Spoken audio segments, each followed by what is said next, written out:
बिस्मिल्लाहिर्रहमानिर्रहीम। अस्सलाम वालेकुम दोस्तों।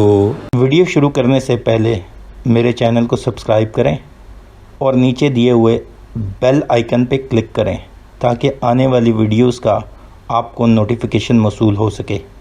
दोस्तों, आज की वीडियो में हम लिपि फिपी रिपोर्ट के वीकली डाटा को एनालाइज़ करेंगे। ये वीक 20 दिसंबर से लेकर 24 दिसंबर के डाटा को एनालाइज़ करने का है। इससे पहले हम थोड़ा सा रिकैप लास्ट वीक की वीडियोस के बारे में करते चलें तो हमें समझ आएगी कि जो हमने लास्ट वीक एनालिसिस किया था वो कितना इन लाइन टू मार्केट था। लास्ट वीक में अगर आप टाइटल भी देखें हमारी वीडियो का तो हमने कहा था ब्रोकर ने लो माल किया है, मतलब ब्रोकर ने काफ़ी माल इकट्ठा किया था और उसमें टॉप लेवल पे जो था वो था oil and gas exploration sector. अगर लास्ट वीक की वीडियो देखें तो आपको काफ़ी हद तक ये चीज़ क्लियर हो जाएगी। उसकी सबसे बड़ी वजह ये थी कि रिफाइनरी पॉलिसी का इंतज़ार था और वो इस वीक भी अनाउंस नहीं हुई। हमने लास्ट वीक भी यही कहा था कि ये अगले 10 से 12 दिन लग जाएंगे रिफाइनरी पॉलिसी में आने में। अब हमें उम्मीद है कि इस वीक में प्रॉबली जो आने वाला है उसके अंदर शायद रिफाइनरी पॉलिसी आ जाए। दूसरे नंबर पे 2 वीक्स पहले जो हमने लिपि फिपी रिपोर्ट के ऊपर वीडियो की उसके अंदर हमने ये कहा था कि IMF प्रोग्राम डिले होने के चांसेस हैं, जो कि हमें नज़र आ रहा है कि अब काफ़ी हद तक डिले हो चुका हुआ है। और उसके लिए जो मिनी बजट की जो अप्रूवल है वो गवर्नमेंट ने एक इजलास तो मुलतवी कर दिया और अब प्रॉबली फवाद चौधरी की तरफ से ये बयान आया है कि हम बजाय प्रेसिडेंट ऑर्डिनेंस लाने के हम ये असेंबली से ही अप्रूव करवाएंगे, जिसका मतलब है कि मिनी बजट भी ऑन कार्ड्स है। वो इस वीक में भी उसकी वजह से काफ़ी ज़्यादा अनसर्टेनिटी रही और मिनी बजट जैसे ही अप्रूव होगा प्रॉबली IMF प्रोग्राम की भी पहली ट्रंच हमें मिल जाएगी। और आने वाला वीक प्रॉबली मिनी बजट के लिहाज से बहुत इम्पॉर्टेंट है। प्रॉबली हम देखेंगे कि मिनी बजट आने वाले वीक में अप्रूव हो जाएगा। इसके साथ साथ हमने आपको लास्ट वीक ये बताया था कि पाकिस्तान ने जो अच्छा इकदाम किया था वो OIC फॉरेन मिनिस्टर कॉन्फ्रेंस थी, जिसकी वजह से हम ये देख सकते थे कि पाकिस्तान की वेटेज काफ़ी अच्छी बढ़ती जा रही है इंटरनेशनल अरीना के ऊपर। ऑल्दो कि हमने ये शेयर कर दिया था कि इसका इम्पैक्ट ज़्यादा नहीं आएगा क्योंकि अफ़गानिस्तान के स्टेटस को या उनकी गवर्नमेंट को कबूल करने नहीं जा रही ये OIC की फॉरेन मिनिस्टर कॉन्फ्रेंस। लेकिन अच्छी खबर ये है कि OIC के नुमाइंदों ने ये कहा कि हम अफ़गानिस्तान के मामले में पाकिस्तान के साथ दोबारा जल्द बैठेंगे। इसका मतलब है कि जल्द एक और OIC कॉन्फ्रेंस पाकिस्तान में मुनक़िद होने जाएगी, जो कि एक पॉजिटिव न्यूज़ है इस वीक की। अब ज़रा हम डाटा देखते हैं और इसके साथ पॉजिटिव और नेगेटिव न्यूज़ को भी एनालाइज़ करते हैं और देखते हैं कि जिस तरह हमने लास्ट वीक भी कहा था, सजेस्ट किया था कि ये टाइम होता है बाइंग का और ब्रोकर कम्युनिटी अब अच्छी भली बाइंग कर रही है।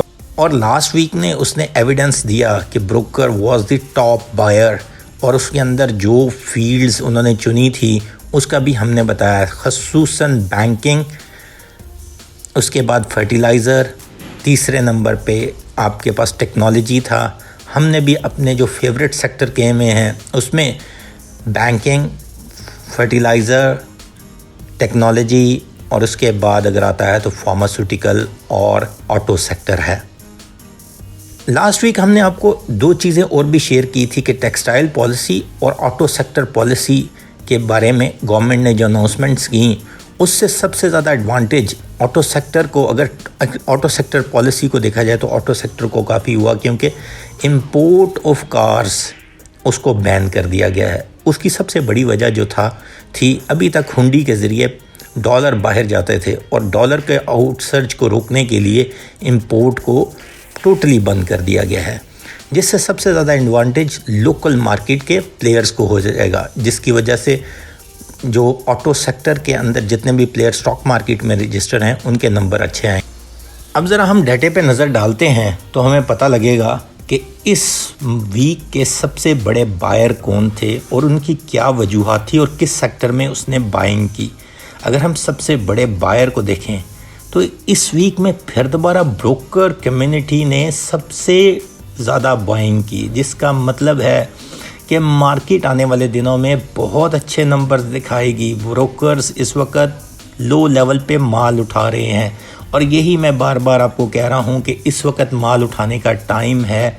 मैंने 2 लिपी फिपी रिपोर्ट्स जो आखिरी की उसके अंदर मैंने यही कहा कि मार्केट बड़ी चीप है। इस टाइम पे माल जिस सेक्टर में भी उठाएंगे, जितने भी स्क्रिप्ट हैं वो चीप रेट पे हैं। जो अच्छे हैं उनके अंदर पोजीशन लें और 2-3 महीनों में एक अच्छी आपको अपसाइड मिल जाएगी।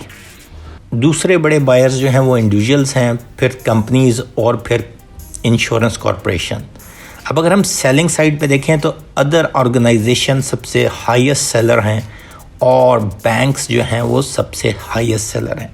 इम्पॉर्टेंटली बैंक्स और अदर ऑर्गेनाइजेशन की सेलिंग एरिया देखना पड़ेगा, क्योंकि हमें ये याद रखना चाहिए कि जब मार्केट एट चीप रेट गई, जिसकी एक सबसे बड़ी मिसाल ये है कि जब हम देखते हैं आज से महीना पहले ही तो जो स्क्रिप्ट ऑलमोस्ट 15 रुपये पे ट्रेड कर रहा था वो इस वक्त 10 रुपये पे है, जिसका मतलब है कि मार्केट काफ़ी ज़्यादा चीप हो गई थी। और अगर अब उन्होंने 10 रुपये से उठा के तकरीबन 11-12 रुपये पे उसे बेच दिया है तो इसका मतलब वो 20% प्रॉफिट बुक कर गए हैं।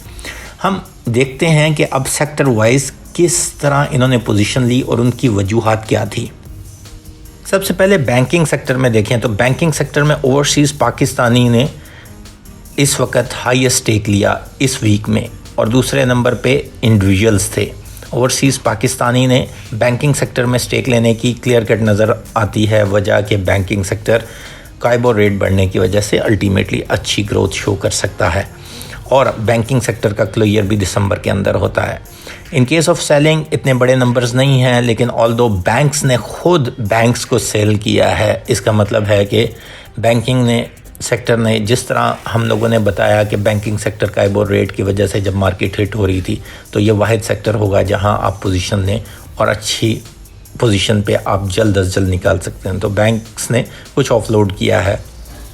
अगला सेक्टर है सीमेंट सेक्टर। सीमेंट सेक्टर को देखा जाए तो सबसे हाईएस्ट सेलर इंडिविजुअल्स हैं और कंपनीज़ और अदर ऑर्गेनाइजेशंस और इंश्योरेंस कॉरपोरेशंस ने इसके अंदर पोजीशन ली है। उस तरह इतनी बड़ी हाईएस्ट सेलिंग नहीं हुई और अगर ये देखा जाए तो ये सेक्टर अभी इसलिए थोड़ा सा अट्रैक्टिव लगता है क्योंकि कोल प्राइस काफ़ी बढ़ गई थी।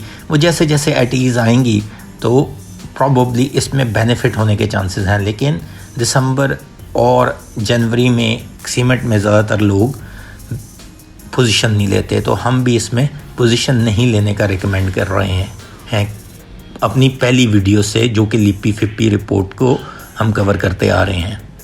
उससे अगला सेक्टर है फर्टिलाइज़र सेक्टर। ये बड़ा इम्पॉर्टेंट सेक्टर है, इसको हम बार बार कह रहे हैं कि ये बड़ा इम्पॉर्टेंट सेक्टर है। इसके अंदर चंद एक स्क्रिप्ट ऐसे हैं जिनके अंदर पोजीशन लेनी चाहिए और उन स्क्रिप्ट्स के अंदर पोजीशन लेके हम फाइनल ईयर रिजल्ट्स पे अच्छे रिजल्ट्स देख के और उसके अंदर अच्छा एक गेन हासिल कर सकते हैं। जिस चीज़ को हम एविडेंट कर सकते हैं कि ब्रोकर कम्युनिटी ने सबसे ज़्यादा इसमें बाइंग की, इंडिविजुअल्स ने सबसे ज़्यादा सेलिंग की। ये थोड़ा सा ऑड है हमारे लिए, ये समझ से बालातर है कि इंडिविजुअल्स ने जो कि सबसे बड़े ट्रेडर्स होते हैं स्टॉक मार्केट के अंदर, उन्होंने इसके अंदर सेलिंग की ओवरऑल नेट के ऊपर।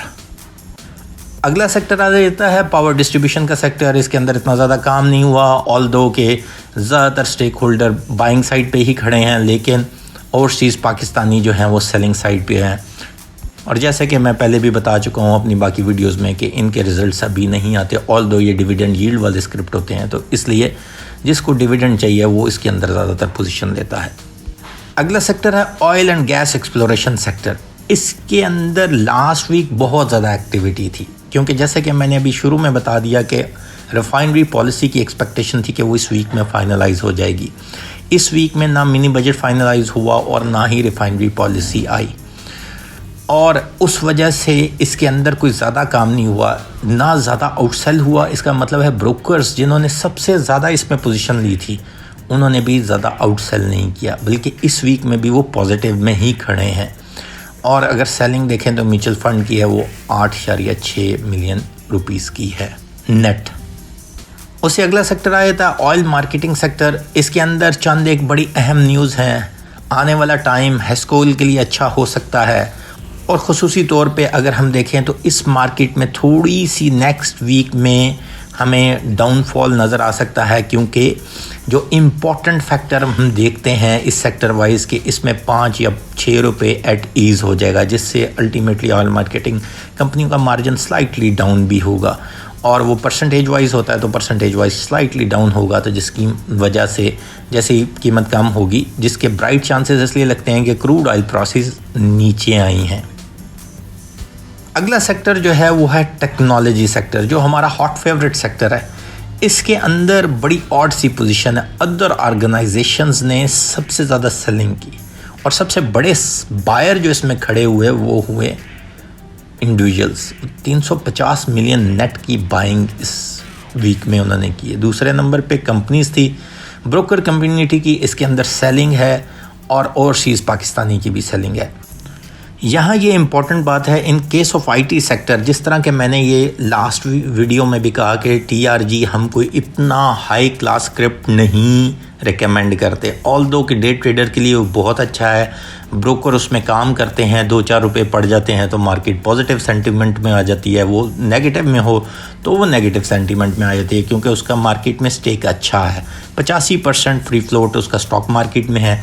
इससे रिलेटेड जो एक न्यूज़ थी वो ये थी कि इन्होंने अपनी मटेरियल इन्फॉर्मेशन में कहा कि जो 15% इनके पास शेयर होल्डिंग है इनके मैनेजमेंट के पास, उसको ये बढ़ाना चाहते हैं। उसके लिए इन्होंने एक बैंक रिजर्वायर या समझ लें एक कंपनी बनाई है, एक पूल बना दिया है जो सस्ते रेटों पे टीआरजी को मार्केट से बाय करेगा, जिससे एक चीज़ ये नज़र आती है कि इसका जैसे जैसे रेट नीचे जाता जाएगा सपोर्ट तो मिलेगी, लेकिन किस लेवल पे उनको नज़र आएगा कि अच्छा है कि हम बाय करें।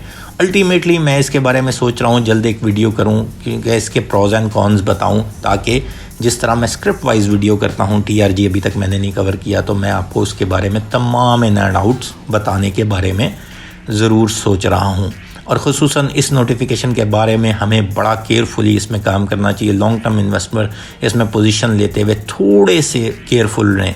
शॉर्ट टर्म के लिए भी केयरफुल होने का चांस है कि जिस तरह 126 हाईएस्ट टच किया, तो अल्टीमेटली जो मेजॉरिटी स्टेक टेक्नोलॉजी में सेल आउट अगर हम देखें तो शायद टीआरजी का ही होगा, क्योंकि 75 रुपये से 126 रुपये तक जाना, 50 रुपये पड़ जाना, ऑलमोस्ट 70% की इम्प्रूवमेंट है। तो इससे हमें नज़र आता है कि ये स्क्रिप्ट जो है काफ़ी ज़्यादा जो है वो टॉपसी टर्वी रहेगा आने वाले टाइम में, और नोटिफिकेशन के बाद ये और भी इसके अंदर वर्नेबिलिटी बढ़ चुकी है। ऑल्दो डे ट्रेडर के लिए ये बड़ा एक कमाल का स्क्रिप्ट हो सकता है।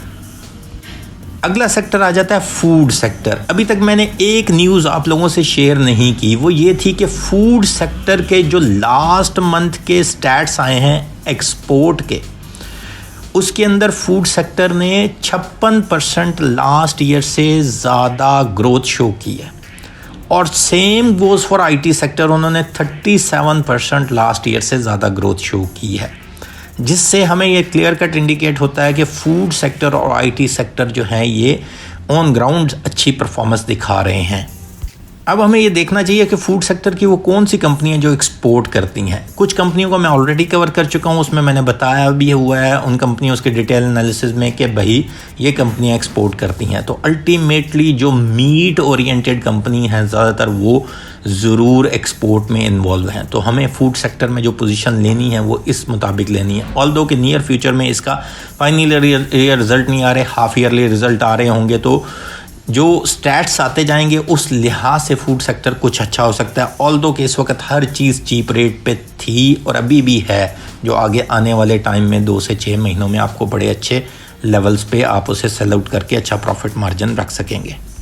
इसके साथ अगला सेक्टर आ जाता है टेक्सटाइल सेक्टर। ये कुछ ऐसा सेक्टर है जिसके अंदर टेक्सटाइल पॉलिसी भी आई, जिसके टेक्सटाइल के नंबर पाकिस्तान के अंदर बड़े अच्छे आ रहे हैं, लेकिन स्टिल इसके अंदर उस तरह एक्टिविटी नहीं जनरेट हुई। अगर हम देखें in comparison to last week और पिछले वीक, एक्टिविटी कम है, नेट एक्टिविटी कम है, जिसमें बाइंग तो आ रही है लेकिन वो बहुत बड़ी बाइंग नहीं है। नेट एक्टिविटी कम इसलिए भी है टेक्सटाइल सेक्टर में कि हाफ ईयरली ईयरली टेक्सटाइल जो है वो कुछ अपने शेयर होल्डर को देती नहीं है, जिसकी वजह से वो सिर्फ एक स्लाइटली मूवमेंट तो ज़रूर दिखाएंगे। जैसे मार्केट ऊपर जाएगी वो अपनी मूवमेंट तो ज़रूर दिखाएंगे ये वाले स्क्रिप्ट, लेकिन उस लेवल की मूवमेंट नहीं दिखा सकते जिन सेक्टर की फाइनल ईयर रिजल्ट्स अनाउंस होने जा रहे होंगे। अच्छा, इस दफ़ा जो सबसे अहम सेक्टर निकल के आता है वो है अदर सेक्टर्स। अदर सेक्टर्स के अंदर हमारे पास ऑटो आ जाती है। ऑटो में जिस तरह मैंने बताया ऑटो पॉलिसी आई और अल्टीमेटली ऑटो पॉलिसी की वजह से जो है इंपोर्ट गाड़ियों की बंद होगी, जिसकी वजह से डॉलर को सपोर्ट मिलेगी, पाक रुपये को सपोर्ट मिलेगी इन कंपैरिजन टू डॉलर। तो उस वजह से ऑटो के अंदर ब्रोकर कम्युनिटी ने बड़ा अच्छा स्टेक लिया है। फार्मास्यूटिकल दूसरा सेक्टर है जिसके ऊपर मेरे ख्याल में ब्रोकर कम्युनिटी में काफ़ी अच्छा स्टेक लिया है। ये अदर सेक्टर के अंदर ये दोनों सेक्टर आ जाते हैं। फार्मास्यूटिकल सेक्टर में मेजॉरिटी कंपनियों के जो ईयर एंडिंग है वो दिसंबर के लिहाज से है, तो इसमें जो हाईएस्ट बायर हैं वो कम्युलेटिव देखा जाए तो नेट के लिहाज से 181 मिलियन की बाइंग है ब्रोकर कम्युनिटी के, और हाईएस्ट सेलर जो हैं वो बैंक्स हैं। अब हम देखते हैं ब्रोकर कम्युनिटी ने क्या पोजीशन ली और लेटर ऑन हम छोटा सा अपना एक एनालिसिस शेयर करेंगे कि हम क्या सोचते हैं। जो ब्रोकर कम्युनिटी है, जिस तरह मैंने पहले कई दफ़ा कहा है, ये मार्केट की नब्ज़ पे ऊपर इनका हाथ होता है और जो ये कर रहे होते हैं उस लिहाज से हमें मूवमेंट करते जाएं तो हम फ़ायदे में रहते हैं। देखें, इन्होंने अदर सेक्टर में जिस तरह मैंने 2 सेक्टर्स खसूसन आइडेंटिफाई किए कि अदर में इन्होंने पोजीशन ली है, जिसके अंदर फार्मास्यूटिकल हो गया और ऑटो सेक्टर हो गया, और ऑटो सेक्टर के नंबर अच्छे आने के चांस हैं इस दिसंबर में। अब अगर हम देखें तो दूसरा बड़ा इनका सेक्टर जो था वो फर्टिलाइज़र था, और कम्युलेटिवली इन्होंने जो हाईएस्ट सेल किया, जो इतना बड़ा सेल नहीं था, वो 29 मिलियन का था टेक्नोलॉजी में, लेकिन still we are positive with technology. अब दूसरे नंबर पे जो टॉप क्लाइंट्स हैं वो हमारे पास आ जाता है इंडिविजुअल। याद रखिएगा इस वीक में भी हाईएस्ट बायर जो थे वो ब्रोकर्स थे, क्योंकि हम ब्रोकर को लाजमी एनालाइज करते हैं। अब देखते हैं इंडिविजुअल्स ने सबसे ज़्यादा जो स्टेक लिया वो टेक्नोलॉजी में लिया। अगर ये समझ रहे हैं कि टीआरजी में एक अच्छा बेनिफिट मिल सकता है और इन्होंने सबसे ज़्यादा टेक्नोलॉजी में उस लिहाज से स्टेक लिया है, तो ये थोड़े से गलती पर हैं। और ख़ुसूसन टीआरजी एक जिस तरह का नोटिफिकेशन आया है, मटेरियल इन्फॉर्मेशन उन्होंने अपनी शेयर की है इस वीक में, उस लिहाज से इन्हें थोड़ा सा वाइज होना पड़ेगा। ऑल्दो टेक्नोलॉजी में और बड़े अच्छे स्क्रिप्ट हैं, सिस्टम लिमिटेड आ जाए, टैली आ जाए। टैली का अच्छा रिजल्ट इतना नहीं है, लेकिन टैली ने डाउन द लाइन एक बहुत अच्छी अनाउंसमेंट कर रखी है कि सुपर नेट का इन्होंने आईपीओ करना है, और जैसे ही मार्केट अच्छी होगी आप सुनेंगे सुपर नेट क्या एक्टिविटी बड़ी तेज़ हुई है और अचानक उसका आईपीओ ये अनाउंस करके मार्केट में ले आएंगे। ऑलमोस्ट उसकी तमाम ड्यू डिलिजेंस इन्होंने पूरी कर ली हुई है। दूसरा बड़ा बायर ब्रोकर और इंडिविजुअल्स के बाद अगर हम देखें तो कंपनीज़ है। कंपनीज़ ने जो सबसे ज़्यादा स्टेक लिया है वो टेक्नोलॉजी में लिया है। अदर सेक्टर ऑटो भी हो सकता है और फार्मास्यूटिकल 2 सेक्टर हैं। उसके बाद फूड में लिया है। अल्टीमेटली ये फूड के नंबर और टेक्नोलॉजी के नंबर्स जो मैंने आपसे शेयर किए हैं, जो न्यूज़ आई है रिगार्डिंग एक्सपोर्ट, उस लिहाज से ये दोनों फूड टेक्नोलॉजी अच्छे नज़र आते हैं। अब अगर हम हाईएस्ट सेलर को देखें तो टेक्नोलॉजी में हाईएस्ट सेलर अदर ऑर्गेनाइजेशन है, और डाउन द लाइन अगर हम ऑपोजिट साइड पे देखें तो जो हाईएस्ट बायर थे वो थे इंडिविजुअल्स। और अगर हम दोनों का कम्युलेशन निकालें तो हमें नज़र आ जाएगा यही डिफरेंस आता है। इसका मतलब है कि अदर ऑर्गेनाइजेशन ने डाउन द लाइन अच्छे रेटों पे इसे ख़रीदा जब मार्केट बुरी थी, और अब जैसे ही थोड़ी सी भी बेहतर हुई है उन्होंने बेच दिया और अच्छा मार्जिन लेके निकले, जिसकी मैंने एक मिसाल टीआरजी के केस में दी है। अब अगर हम इन तमाम पोजीशंस को देखें और ब्रोकर की पोजीशंस को देखें तो ब्रोकर ने जो सबसे ज़्यादा पोजीशन ली थी वो फार्मास्यूटिकल और फर्टिलाइज़र सेक्टर और जो है ऑटो सेक्टर में पोजीशन लेते हुए नज़र आते हैं। इसका मतलब है ये सेक्टर इन लिहाज से अच्छा है, और अभी तक इन्होंने ऑयल एक्सप्लोरेशन की सेलिंग नहीं की, और आने वाला वीक जिस तरह हमें नज़र आ रहा है कि मिनी बजट भी अप्रूव होगा और प्रॉबेबली रिफाइनरी पॉलिसी भी आते हुए नज़र आती है। और एक चीज़ बड़ी अहम है आने वाले वीक में, वो है क्लियर ऑफ 3 मंथ कॉन्ट्रैक्ट। उस लिहाज से मार्केट 2 दिन बड़ी अच्छी रह सकती है अगर हम मिनी बजट और चीज़ों में अच्छी न्यूज़ देखें, लेकिन अगले वीक में ज़्यादा सेलिंग आने के चांसेस हैं। इसका मतलब है कि करंट रेट पे जो चीज़ें हैं अगर हम उसे अच्छे रेट पे बिकती हों बेच के, एंड ऑफ द मंथ हम इसे अच्छे रेट पे बाइंग कर सकते हैं।